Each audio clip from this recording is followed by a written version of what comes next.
Yo, welcome to the first episode of the Culture Playbook Pod. I'm your host, Tyler West. I'm a senior. I go to Piscataway High School, and I'm alongside my host. What's up, y'all? My name is Marcus Bragg. I'm a first year journalism major from Hampton University. My name is Isaiah Lewison. I'm also a first year sports journalism major at the Morehouse College. It's true. So, the Playbook Pod is going to be a mixture of us talking about Black culture and then also us talking about sports. We're going to touch on college hoops.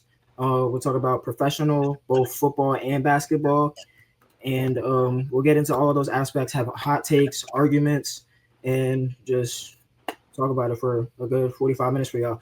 Um, but first, before we get into all of that, I kind of want to touch on mental health in sports. As we've seen over the past couple weeks, couple months, we've seen players like Kyron Lacey and then most recently Marshawn Nealon take their life. And I just want to touch on that a little bit. Most recently, Marshawn Nealon, he took his life on November 6th. Actually, he sent his family a text, a goodbye text, and his girlfriend actually called the Dallas Police Department and sent them to check up on him because she feared that he was going to take his life as he had suffered from mental illness for a while. And when they went to go check on him, he wasn't at home. And he had actually hopped in his car and drove off, and the police department went on a chase for him. But when they found him, his car was abandoned, and empty. But next to his car was his body, and he had taken his own life. So I want to touch on that a little bit and get your guys' takes on that. My take, mental health in sports is actually a real big thing that goes often overlooked. As you mentioned with Tyron Lacey and Marshawn Nealon, most recently, a lot of these young athletes are taking their lives because of outside turmoil. So you see all the looks, everybody look, all the likes, everybody looking at them. You think, oh, their life is great, but on the inside, you never know what somebody's really going through. Because I said before, Marshawn Nealon, he had just scored a touchdown a few days before he actually took his own life. So what was supposed to be one of the highest moments of his life, one of the peaks of his life, is actually laced with so much inner turmoil that he couldn't even fully celebrate his moment. So you never know what people are going through. So it's very important to always make sure that you check on your people. You always make sure that they're mentally okay, that they're mentally stable. Because at the end of the day, you never know what people are capable of. Yeah, man. I think athletes in general have a problem with like sharing their feelings and sharing like what they're going through. But then you add on top of that, he's a man and a black man, and you go through all those things, and it's like a pride that we have that just prevents us from going to people and sharing that. And I even like not saying that I deal with anything that he was dealing with as far as mental illness, but like there's certain stuff that I'll go through like I just won't tell anybody because I feel like they don't need that burden or like it's something that I need to deal with. And I have honestly no reason. Like you have friends, like you have your parents that are supportive of you that I could go to talk about it, but there's something like inside of us that just prevents us from doing that. And that should never be the case. Like there's always somebody that should be there for you to talk to and get those things out. And Tyler, like you said, being a black man in society now, I mean, it already comes with a lot of obstacles. You add on press conferences, you add social media presence, fan presence, and just being an everyday person in sports. It can just be so much and so much turmoil. And it's unfortunate that it bubbles over to something like this, to the point where a young man like this playing in the NFL decides that he wants to take his life instead of talking to other people. So definitely, if you're dealing with something like this, reach out to somebody. There's definitely somebody to talk to. And yeah, it's just sad that something like this can happen to somebody so young. And when you reach out, don't just settle for the basic answer of "I'm fine, I'm doing okay," because he probably said that answer to a lot of people that are probably even on his team that might have asked him how he was doing. So just a lot of people might say fine, a lot of people might say I'm doing okay, but try to get that second answer out of them. Try to get what their real feelings, what's really going on in their lives, because that could really change a person's day and even obviously change the outcome of their life. So yeah, I just wanted to touch on that a little bit and make sure you take care of your loved ones. Um, Moving on a little bit, I want to talk about the trade deadlines, winners and losers in the NFL. We saw a lot of trades happen, good and bad for everybody's opinion, but I want to get y'all's opinion on the winners and losers. So, who's y'all trade deadline winner this past week? Okay. I'll let Marcus start off on this. Is I it Mark? already know mine, but All right, back. Go ahead, Mark. Personally, I feel like we should flip this over to Tyler. Let Tyler start it off. You feel me? I bet. I'll start off. I got I got the Jets winning. I got the Jets winning for obviously they got rid of Sauce Gardner and they got rid of Conan Williams. That could be considered their top three, top five best players on their team. But you got to think about it. They gave up Sauce Gardner, who obviously this year honestly hasn't lived up to the hype of what he's been paid to do. The man was paid $120 million over 4 years to be a lockdown top corner in the league, and we've seen him get burned multiple times this year. So you get rid of him and get picks back. So you clear up cap space and get picks back for years to come for you to get maybe another corner, or they're obviously having quarterback problems. So you get those first round picks and get a top tier quarterback and try to get that flowing. And then you get rid of Quentin Williams, who also has a $96 million contract. So you freed up $200 million in cap space for people that weren't giving you the production that you needed. And you get picks back to try to get people to build you up in the future. So I believe that they won the trade deadline by a mile, to be honest with you. And yeah, I agree with Tyler. Best piggybacking off of what you said about the Jets, I do feel like they are one of the best winners. Clean up all that cap space, giving them more opportunities to sign more players and also pay other players, especially with the newfound picks that they received. I felt like it was time for them to go into a full rebuild, and I feel like these trades, these new draft picks, could definitely pave the way for them. I mean, for me, I have to go away from y'all. Honestly, I definitely think it's Rashid Shaheed in the trade to the Seattle Seahawks. I that's it. mean, a guy who 500 yards this season, didn't have the best quarterback in Spencer Rattler. Now gets moved to a place like Seattle. Sam Darnold at quarterback already has Jackson Smith and Jigma right next to him, and coming from a season like last year where he dominated so much, I think he can eclipse over 1,000 yards and really help this Seahawks team, who's already doing extremely well this season. Maybe even reach the NFC Conference Championship, maybe even the Super Bowl. Yeah, man. I agree with that. Honestly, that That's was fair. like my That's fair. second take, to be honest with you, because you get a deep threat for the Seahawks. Even though JSN's been like a Swiss Army knife. He's been everything for them. He's in the short game. He's in the medium game. He's in the deep game. They even like give him little handoffs out of the backfield. He's become everything for them. So you get a guy who can be a second option like Cooper Cup, because Cooper Cup's hurt right now, so he's obviously hasn't been able to be the second option for them. So now you have three options when Cooper Cup gets back and really gives them a chance to make a deep run in the playoffs. And nobody really saw them coming and going into the year, and they're really putting everybody on notice and telling everybody that they're really going all in and think they can win it. Um, for trade deadline losers, I have my pick. Who y'all got? Unless y'all want me to go first again, I got one. Hey, Ty. Hey, bro, I want to hear your pick. Let me see what you're Ty, we saying. gonna See if let we're you on go the first. same We gonna page. let you We're go gonna see if first. we're on the same page here. All right, wait, wait. Personally, I got the Denver Broncos. Now, That's fair. know me, Hey, and you were a watching. Broncos fan too, so I know that's personal. If you was watching, I'm a Denver Broncos fan. Now, you look at our record and you think we're doing great, right? We're top of the AFC. I mean, we're doing our record's good, but like, go Knicks, man. I love go Knicks. Like he's not the production isn't there on the offensive side of the ball. We have one of the best defenses in the league. You can't dispute that. You can't dispute that. We have one of the best defense in the league. We have the best corner in the league. I don't care what anybody says. PS2 is the best corner in the league. And we stop teams on a weekly basis, and the offense is just not putting up the numbers we need to, or they put up the numbers in the fourth quarter, and it's hard and difficult wins when all of our wins don't need to be that difficult. So I think we needed to get another receiver. We needed to get another tight end, and they did try. They tried to get Jalen Waddle, but I feel like they didn't try hard enough to get another receiver to help the Knicks out of the ball, because we have Jordan Sutton right now, but we needed another one, and they just didn't do enough. So I got them as for the trade them. I mean, I agree because I'm just a Denver Broncos hater, so. Hey, so hey, You go. I'm He's gonna a have to Giants follow fan. suit. I'm gonna have to He's a follow Giants suit. fan, by the way. that's why you might. All right, not too much in the Giants. Not too much. We just Yeah, folded. We just yeah, folded our he's a game. Giants I ain't fan. even gonna say too much. We Giants just fan. folded. Okay, go ahead, bro. All right, Zay. What Hey, you got to say, Zay? I'm gonna say Broncos too, because of just what could have been. What Yeah, could have been. You nah, said Jalen Waddle could have gotten traded to the Denver Broncos. And with a receiving threat like him, who's not being used on a team like the Miami Dolphins and the Broncos, they're not doing bad. They're not doing We're not. bad. We're not. We're up there.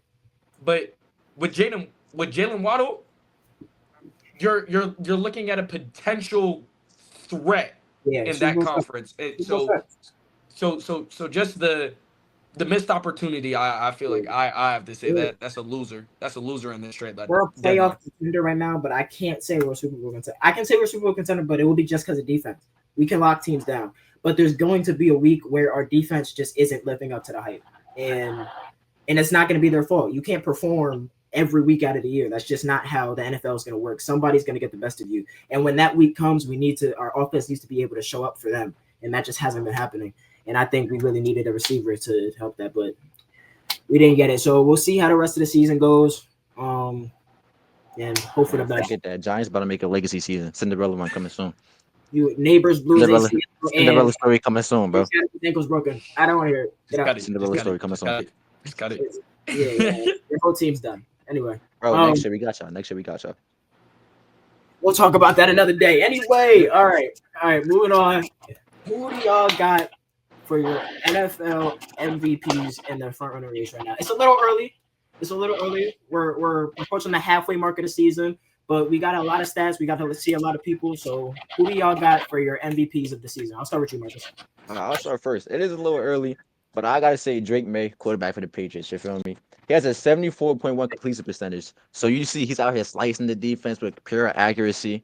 He's also has 2,285 yards in the season with 17 touchdowns. So he's out here working efficiently. He's also leading the Patriots to the top of the AFC East with a 7-2 record. So he's leading the team. He's doing it all on the offense side of the ball. He's leading the team the way he should be. So I feel like he has a winning mentality, and he should be our league's MVP. Hey, Zach, who you got? Okay. That's a good take. That's a good take, Marcus. Who you got? I'm gonna have to go differently for Marcus. I'm gonna go with my guy Jonathan Taylor on the Colts. Okay. I mean, we haven't had a running back in a while We do haven't. what he's done. Oh, sorry, Saquon Barkley last year. Let's give him his flowers, give him But, everything. yeah. Man, fuck sake. I don't think anybody's doing what JT's doing right now. I mean, over 1,000 yards rushing, averaging 140 a game, 17 touchdowns on the season, and is currently leading essentially every rushing stat possible. Plus, his team is 8-2, running away with the division.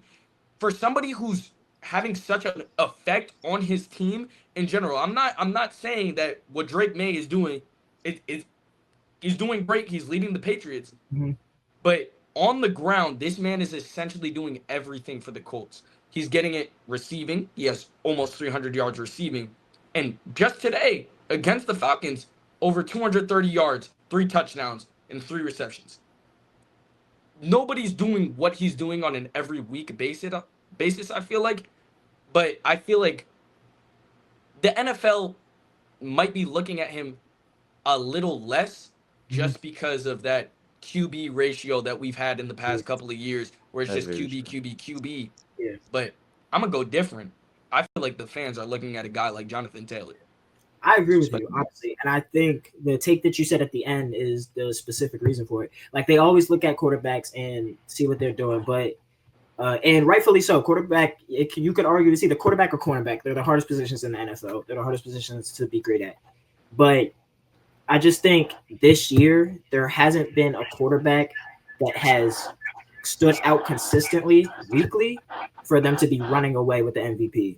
Like, if you look at past MVPs, it's been a little bit, but you have Lamar Jackson, who puts up the stats every year, who's running away with every year, and then everybody's in awe of him. You have a Pat Mahomes, who's won it before.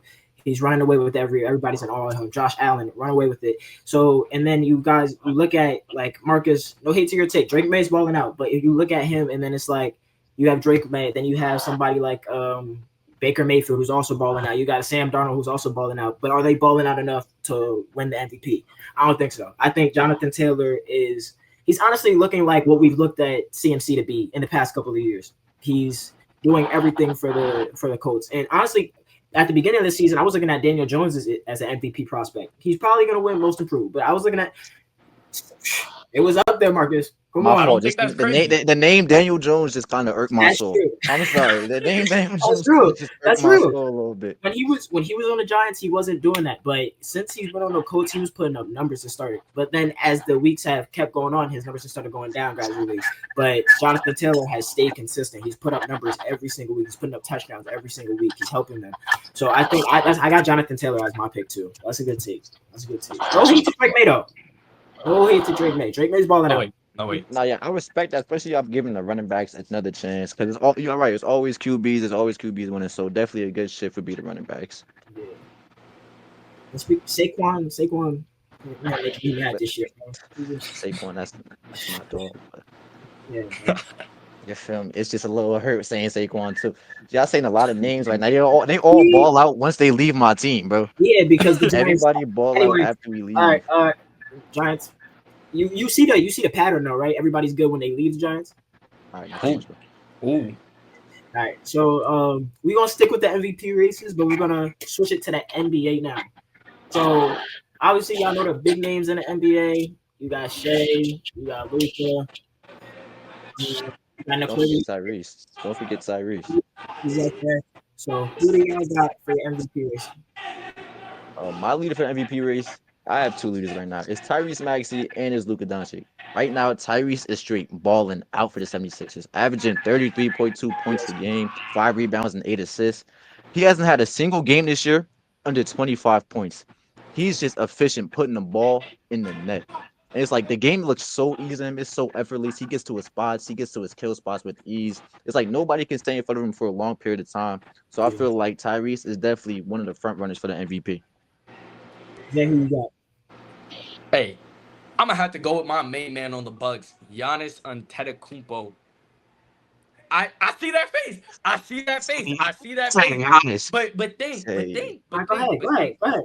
But think 6'11", Okay. 33 points, Mhm. 12 rebounds, 7 assists. 7. I'll say that again. 7 assists. His team is top 5 in the NBA. He's averaging a steal and a block a game. And I you mean, just he's can't stop he's him. 6'11". He better be blocking the ball. I mean, the I thing agree. is, I you agree. can't stop him. What can you do to stop Giannis? That's been the question for everybody this year, and you haven't been able to stop him But at it's all. been a question every year since he's been in the league.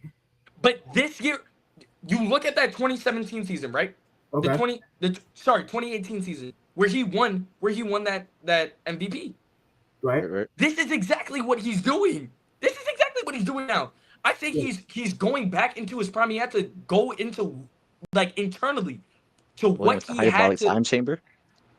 Essentially, yes, because he lost Damian Lillard, because he lost a guy like Damian Lillard that was so pivotal to this team and their success last year, and the rise of Ryan Rollins out of nowhere. I mean, That man, he's He's something different, bro. I don't know. He be I don't know. Go ahead. I don't know. just his rise That's out of another nowhere. conversation. Yeah. You got Miles Turner on that team. You have Mhm. AJ Green. There's essentially no second star besides Miles Turner, and Miles Turner hasn't been doing. I wouldn't even He's call not He him. really a hasn't been doing star. what I wouldn't he's even been call paid him a for star. Yeah, I don't even know. in the slightest. So I think if you put a guy like Tyrese Maxey on this team, Mhm. it's not happening. It's not happening. Put a guy like Giannis on the Sixers, that's finals. That's a finals right there. That's where I'm gonna leave it at. That's a possibility. I just think that like the same thing we've been saying, which is true. Like he's essentially unstoppable, but he also is stoppable because he's only won one championship. I'm saying he's been doing the same thing for years and he's been So stopped. something happens when the playoffs come where they learn how to stop him. So he's unstoppable, but somebody learns how to stop him every single time. So, but he is putting up the numbers. But you know who else putting up numbers? Nikola Jokic. Every game. It's a triple double every single game. I think he's had one game without a triple double. He's literally, to me, it's between him and Shea for the best players in the league every year, and I don't think anybody can dispute it. Honestly, I think You just throwing Luka to the side right now. right now, yes, Luka's averaging 37 and 10. but is What? he know about that. consistently in the playoffs? Right, in the playoffs. So what happened with Shea last year in the playoffs? Took his team all the way there. Nikola Jokic, he consistently makes his teammates better. Luka Doncic, he puts up numbers, but is he going to put up the numbers to bring his team to a chip? We've seen it from Nikola Jokic. We've seen it from Shea. Now, when he was in Dallas, he put up the numbers, obviously, but he couldn't get them to a chip. And we've now seen it when he's on the Lakers. Now, the Lakers have a lot of other things to deal with. You got people that are injured constantly, him missing games, AR missing games. Obviously, LeBron's missing games. How are they going to mesh when you come back? We'll see when all that happens. But right now, I got Nikola Jokic as the best player in the league. I got him as the MVP. And I honestly think he should win it pretty much every year he's in the league. He kind of should have won it last year. You could argue. You could argue. You could argue that. No, he could have won last year. You could definitely argue that. Shay's him, but you could argue that Nikola Jokic should have won last year too. So that's my pick. Anything else? Y'all got anything else to say about that? No? I think everybody got a solid pick. Tyrese Maxey good pick. Mine's more than others, but it's each their own.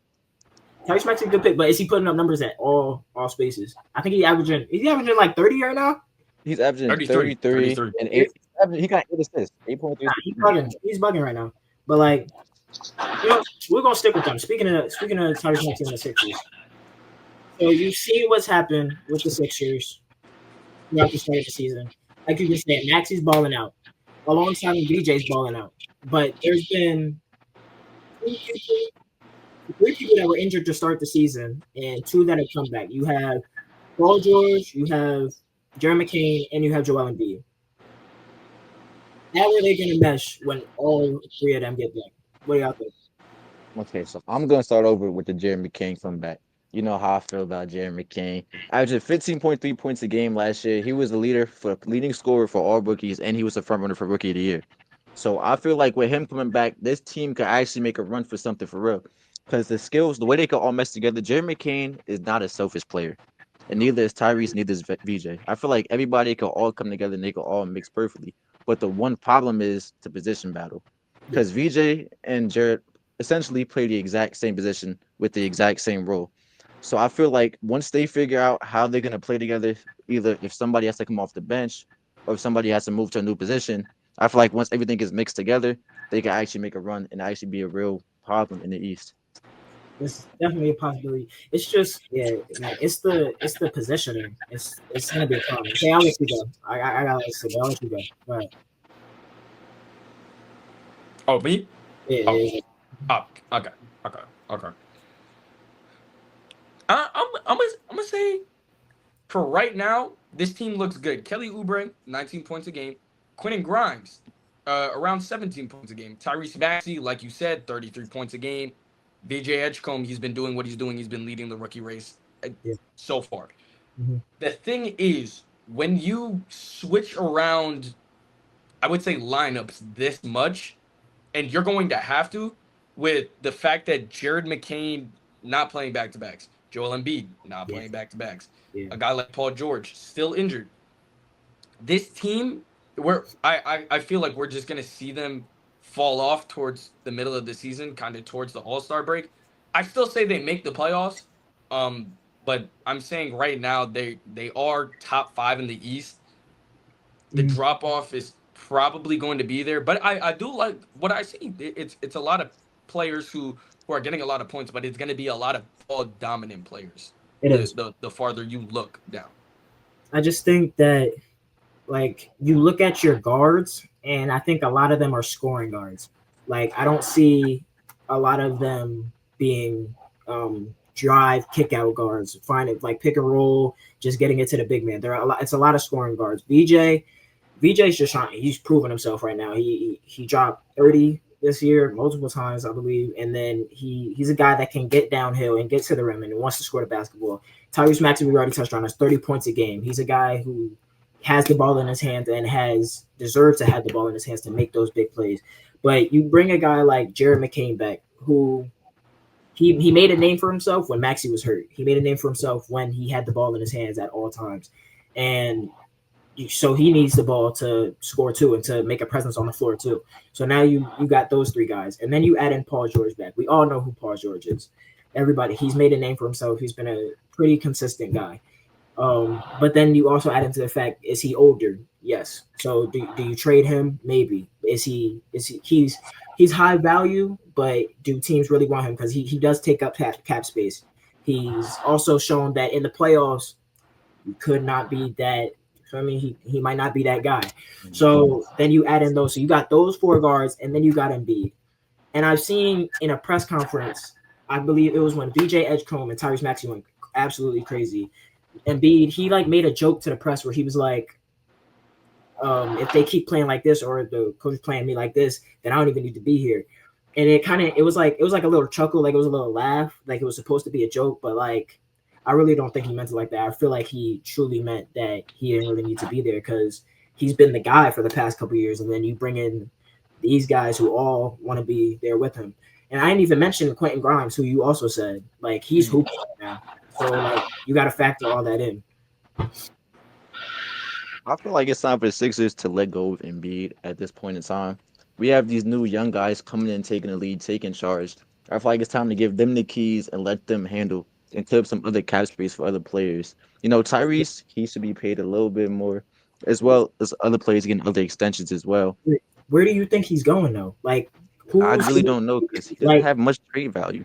I've been knocking my brain like I don't know who would take Embiid. Like he takes up a lot of cap space, a Mhm. lot of cap space. He also takes up a lot of space on the bench because he's hurt all the time. He weighs a lot.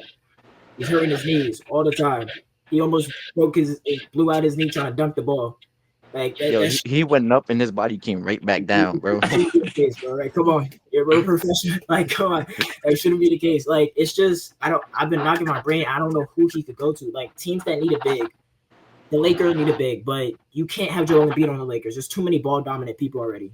Like Joel, he wants to score. Like he needs the ball at the top of the key, trying to like that can't be that for the Lakers.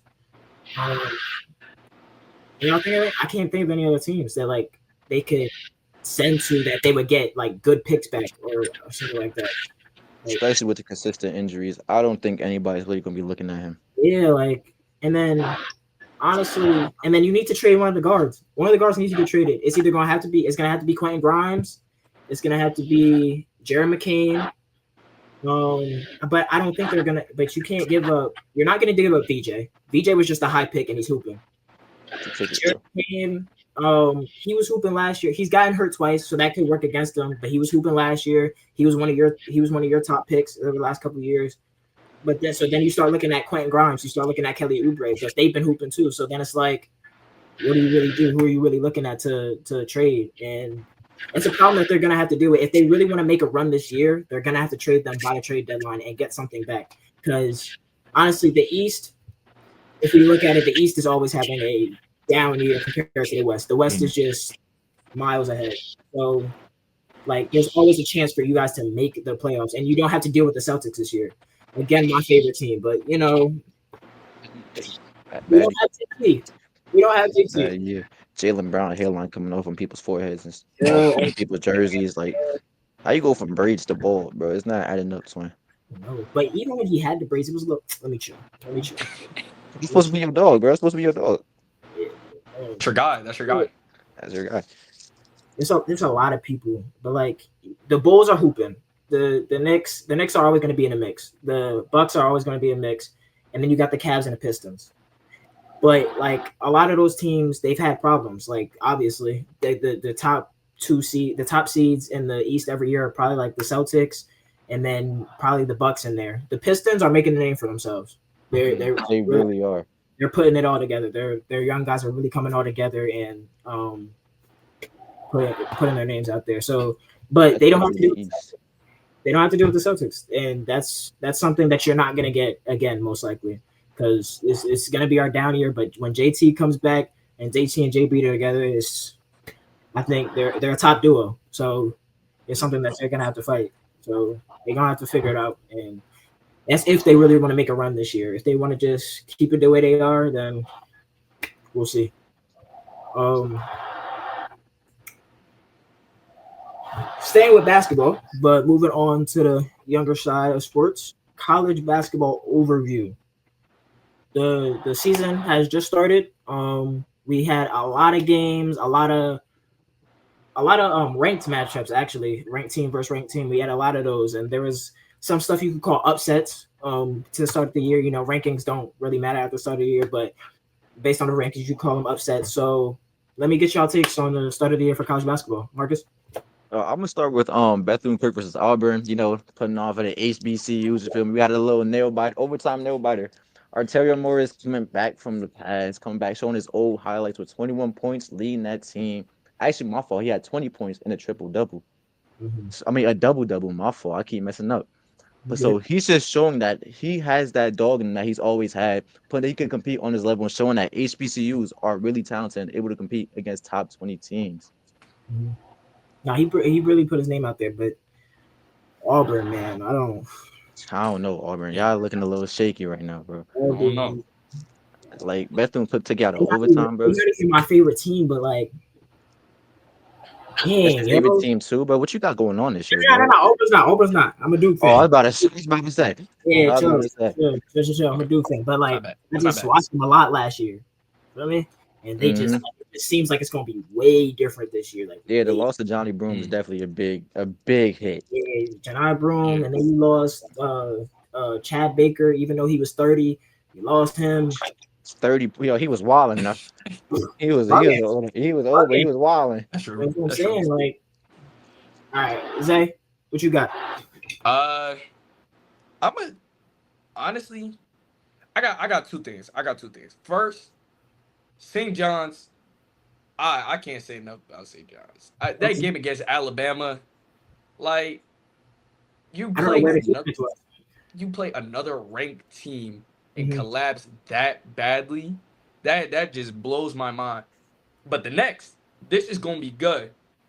North Carolina could potentially be a Mm. sleeping giant this year, led by Caleb Wilson. Taylor, he's This nasty. man has a vendetta for every freshman in the He's country. nasty. In a Appreciate. press conference, he already said that Darren Peterson played with him in the McDonald's All American game, right? He didn't get the ball. He didn't get the ball as much as he wanted to. So he wrote his name down in his notes, made a personal kill list, and The dropped dog. over 20 points on him. He's He's a a killer, dog. bro. He's a killer. That's He that's got that the 2010s, 2000s mentality that I Yeah, feel like us as like teens, young adults, we've been looking yeah, for something like this.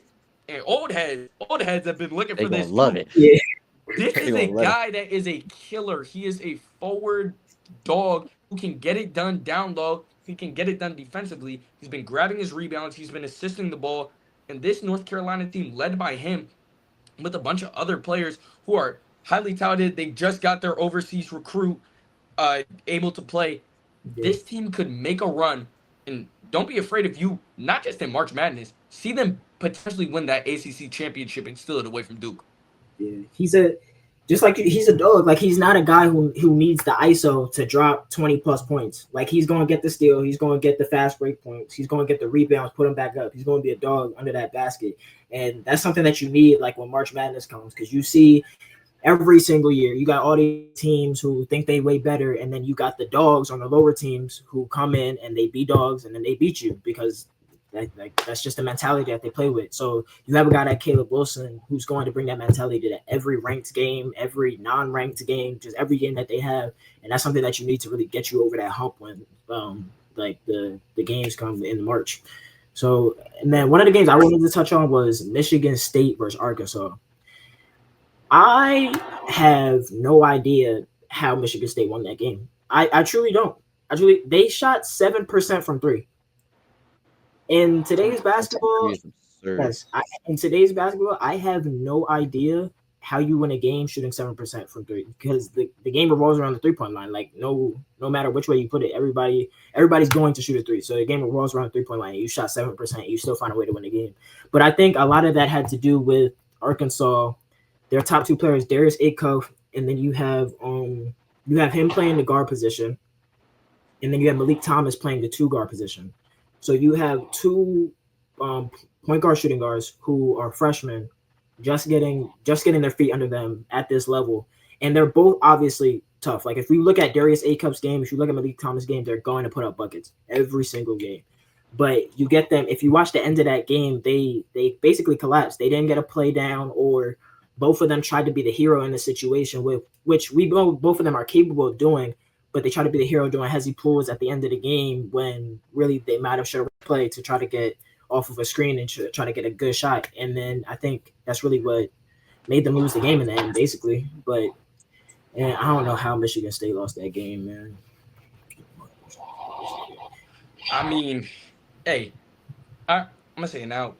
Acuff and Thomas had a horrendous game. They both shot Mm. under 35%. Yeah.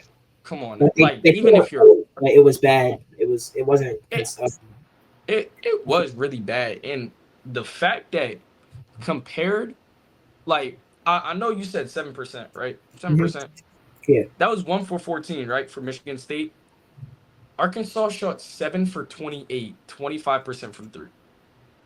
That's yeah, If 28. you're That's bad. if I'm Coach Calipari, I'm making that down and back, down and back, down and back. Yeah, man. Every single time. Shot under 40% from field goal percentage in general. Michigan State shot over 40. They shot 65% from the line. Michigan State shot 69, closer to 70%. So it's just the amount of, I would say, this might be a good word here, shot chucks. Yeah. Just straight putting up anything. It's a lot. It's a lot. It's just. But I think that comes with the young teams, and I think Calipari, he's one of the only coaches left that really goes in and tries to find young players. Like if you look at teams like St. John's, and even the teams that are playing Michigan State, like a lot of their players were older. You have sophomores, juniors, or you have fifth years that are coming in from not even playing college basketball. They could be coming in from anywhere at this point. They could come in overseas, and then there's a player who came from the G League. So you got players that have played pro basketball that are coming in playing these younger guys that are like the players from Arkansas, and they have years of experience on them, and they're not doing shot chucks. They're trying to get to the basket. They obviously, when it's not working, you shoot 7%, you know it's not working. So you go to the basket, and that's not what Arkansas chose to do, and that hurt them in the end. And yeah, it's going to be a problem. But Calipari, he's a great coach. I think they'll fix it towards March. I think they can make a run. I don't know if they'll win it, but I think they can make a run. And then there's a lot more players. But like speaking of the players that are standouts, who do y'all got? It's early, way too early. But It's never too early. Who is y'all way too early Naismith Player of the Year for college basketball? Who y'all got? Zay, I'm gonna let you go first. Okay. I have my guys. What you got? I think AJ Dybasa up there. Okay. Alex Condon up there. Okay. Braden Smith up there. Mm-hmm. Caleb Wilson up there. Yeah. You forgetting one. You're forgetting one big one. What's his name? You're forgetting one big one. Who? He's a twin. He's a twin. Who? He's a twin. He's a twin. Oh, I'm not even thinking him. I'm thinking about him. He's a twin. Boozer? Oh, He's averaging 20 and 10. Oh, I don't want any of these guys. Who you got? Give me Koa Pete from Arizona. No. That's solid. That's solid. Shocking everybody and going to be the Naismith Player of the Year. We saw what he did against a team like Florida. First game.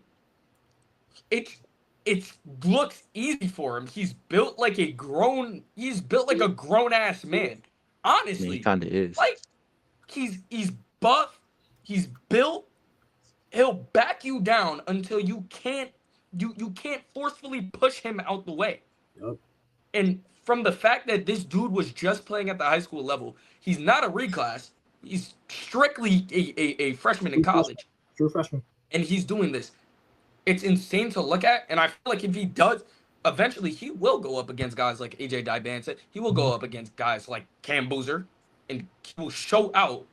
And he will do exactly what he's doing against these teams. He did this against, Alex Condon and other guys? Yeah. At the forward position? Florida's not a bad team. Won the championship last year, even though they didn't bring back most of their players. They lost Walter Clayton Jr., who was their best player. But the transfers that they brought in should have been able to stop this 18-year-old freshman. And he dropped 30. I like that pick. I like that take. I love that take. Marcus? I personally got AJ DeBansta so far. He's my favorite, averaging 19 and 7 as a freshman for the eighth state of BYU. If you watch his highlight, the game looks easy. It looks like he's still in high school. The way Mhm. he could slow, he's like 6'9", moving like a 6'6" guard. The way he could slow down, change his pace, the way he could get you off of your feet and go by you, it's just something insane that we haven't really seen at the college level from a dude of his size.